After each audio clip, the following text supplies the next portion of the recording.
Hello everyone. तो आज की हम वीडियो में क्वेश्चन नंबर 2 कर रहे हैं कैश बजट का। तो सबसे पहले हम क्वेश्चन रीड आउट कर लेंगे कि क्या है क्वेश्चन में, ठीक है। जैसे कि हमने लास्ट जो फर्स्ट वीडियो में मैंने आपको बताया था।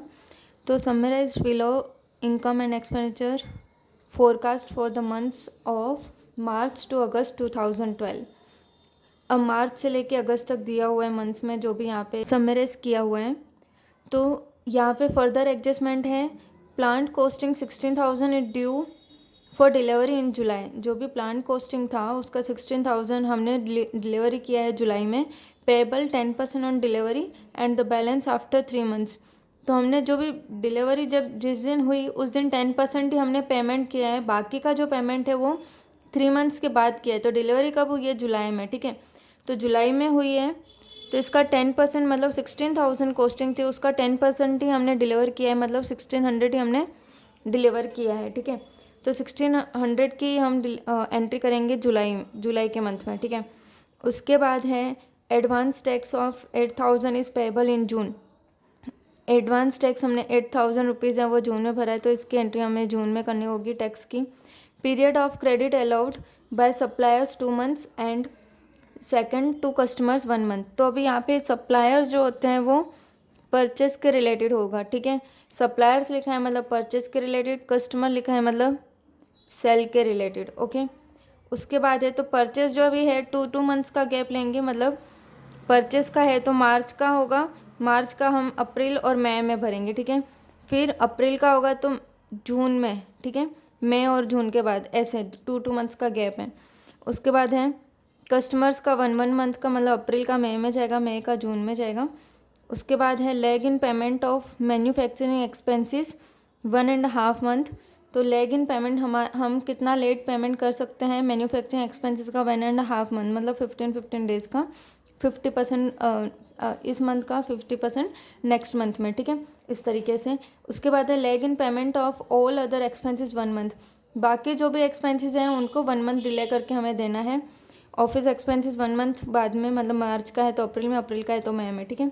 उसके बाद you are required to prepare a cash budget for 3 months. 3 months का हमें कैश बजट बनाना है स्टार्टिंग ऑन 1 मई। 1 मई से स्टार्ट करना है, मतलब मई, जून और जुलाई का हमें बनाना है, ठीक है। तो हम, और यहाँ पे कैश बैलेंस दिया हुआ है 8,000, ओके। तो हम यहाँ पे 3 मंथ्स का बनाते हैं। तो सबसे पहले हम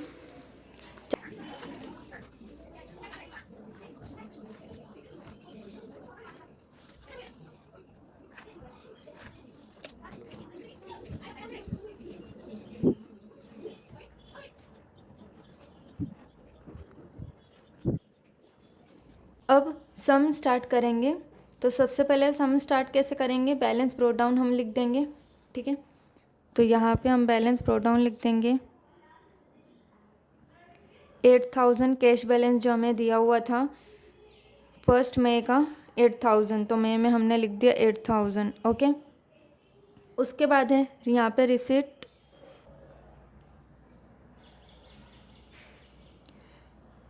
अब यहाँ पे यहाँ हमने देखा यहाँ पे एक्सपेंसेस हैं सारे और एक ही सेल है रिसिप्ट के लिए, तो यहाँ पे सेल लिख देंगे और यहाँ पे टोटल जो है टोटल रिसिप्ट एक आ जाएगा।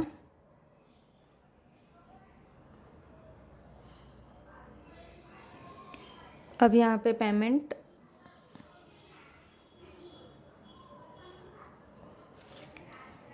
और पेमेंट में सबसे पहले परचेस। तो अब सेल का क्या था यहाँ पे? By suppliers 2 months and customers 1 month. तो सेल का हमें 1 मंथ का गैप रखना है। तो यहाँ पे जैसे अप्रैल का मई में, मई का जून में, जून का जुलाई में, ठीक है।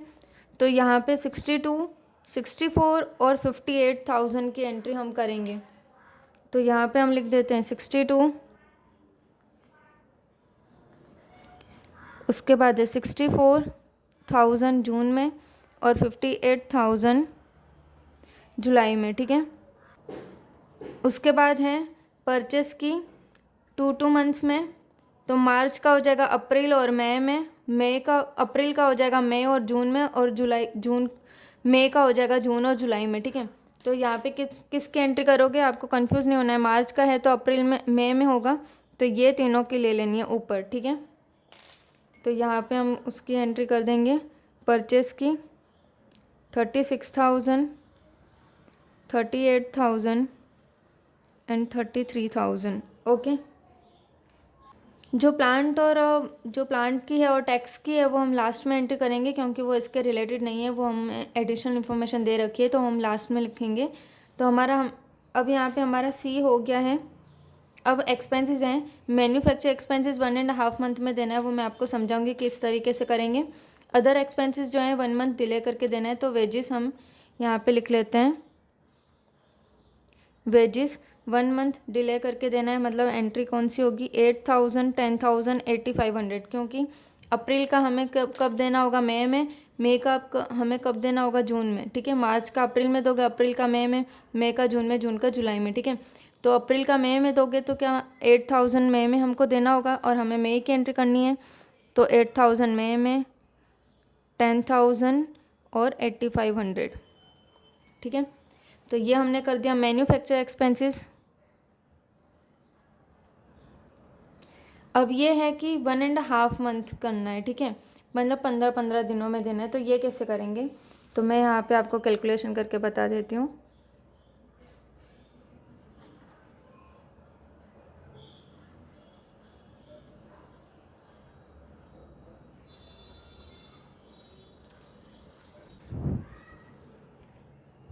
फिफ्टी % और लास्ट मंथ का 50%, दोनों ही यहाँ पे हमें प्लस करना है। जैसे कि अगर मुझे मई का निकालना है, ठीक है, तो मैं क्या करूँगी, अप्रैल और मई का निकालूंगी, मई करंट मंथ और अप्रैल लास्ट मंथ, ठीक है। तो अप्रैल का मैन्युफैक्चर एक्सपेंसेस कितना है, 3,000, मतलब 1,500, 3,000 का 50% मतलब 1,500 उसका बाकी है, और करंट मंथ का 4,500 उसका 50%, 4,500 का हम 50% करेंगे, 2250।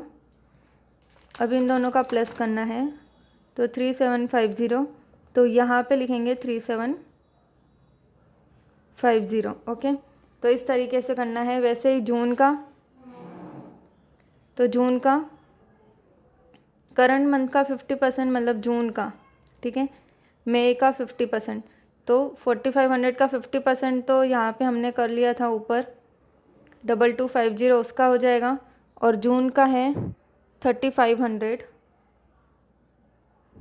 उसका 50%, तो 3,500 इंटू 50%, तो 1,750 प्लस 2250, तो 4,000 यहाँ पे एंट्री करेंगे, 4,000। वैसे ही जुलाई का,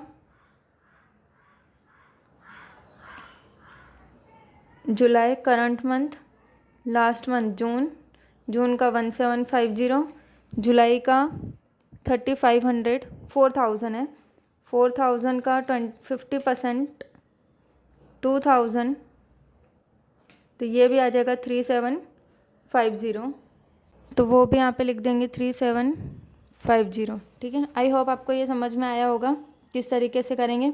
उसके बाद बाकी सारे एक्सपेंसेस भी 1 मंथ लेग पेमेंट करना है, तो ऑफिस एक्सपेंसेस यहाँ पे लिख दिया, और 1,500, 2,500 और 2,000 की एंट्री करेंगे, 1,500, 2,500 और 2,000। उसके बाद है सेलिंग एक्सपेंसेस 5,000, 4,500 और 3,500, 5,000, 4,500 और 3,500, ठीक है। तो सबसे पहले आपको क्या करना है, हमने यहाँ पे कंप्लीट कर दिया, ठीक है। ये वाला जो टेबल है उसमें हमारा सेल भी हो गया, परचेज भी हो गया, wages, manufacture expenses, office expense, selling expenses. तो सबसे पहले क्या किया, आपको एग्जाम में ये टेबल बना देनी है, ऊपर जो भी हेडिंग है कैश बजट की जितने भी मंथ्स का है वो लिख देना है, balance broad down, receipt, payment, receipt में जो भी आपको मैंने फॉर्मेट बताया था सेल वगैरह आएगी, पर इसमें क्वेश्चन में ज़्यादातर ऐसे ही आते हैं तो सेल लिख देना है। सेल की कैलकुलेशन होगी और परचेस की ज़्यादातर कैलकुलेशन होती है और एक्सपेंसेस की, ठीक है। और उसके बाद जो भी एक्स्ट्रा जो है हमें दिया हुआ है जो कि चार्ट के रिलेटेड नहीं है तो वो हम यहाँ पे लिख देंगे। जैसे कि प्लांट कॉस्टिंग था 16,000, हमने 10% डिलीवरी किया है जुलाई में, ठीक है। तो प्लांट उसके बाद 3 महीने बाद होगी, मतलब जुलाई अगस्त सितंबर में होगी। तो अभी तो हमें जुलाई का ही बनाना है, मई जून जुलाई का 3 मंथ का ही कैश बजट बनाना है। तो अभी हम उसमें ही लिखेंगे 10% 1600 की एंट्री जुलाई में करेंगे, ठीक है। उसके बाद है टैक्स, हमने एडवांस पे किया है 8,000 कौन से मंथ में, जून में। तो 8,000 यहाँ पे मैंने जून में लिख दिया, ठीक है। अब हमारा सब कुछ हो गया है, सारी एडजस्टमेंट भी हो गई और ये भी हमारा हो चुका है, ठीक है। अब हम इसको बंद करेंगे। तो सबसे पहले हम बैलेंस ब्रोट डाउन और टोटल रिसिप्ट ए का निकालते हैं। तो 62,000 प्लस 8,000 तो 70,000, यहाँ पे 70,000 आ गया। और यहाँ पे पेमेंट का हमें निकालना है 36,000 प्लस 8,000 प्लस 3750 प्लस 1,500 प्लस 5,000 तो 54,250।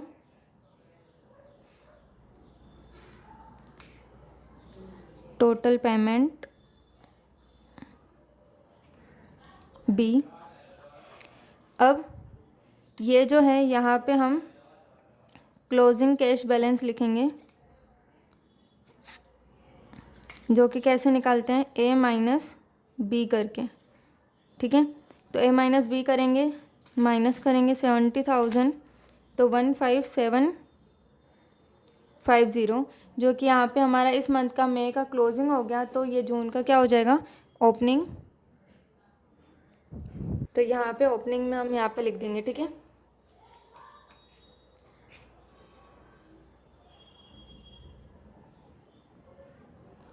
उसके बाद है इन दोनों का टोटल प्लस करेंगे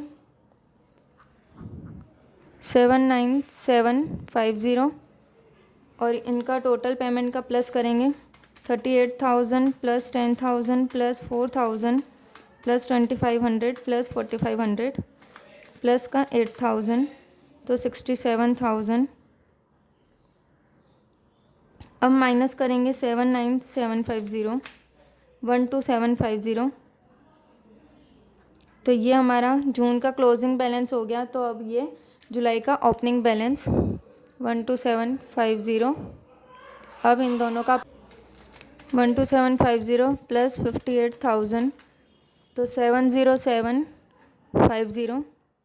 अब पेमेंट का 33,000 plus 8,500 plus 3,750 plus 2,000 plus 3,500 plus 1,600 तो 5,2,350।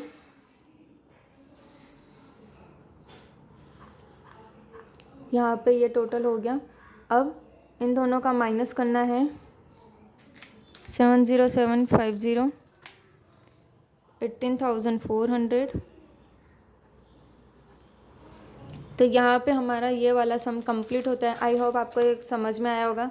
अगर आपको कोई भी डाउट हो तो आप कमेंट करके पूछ सकते हो। Okay, thank you.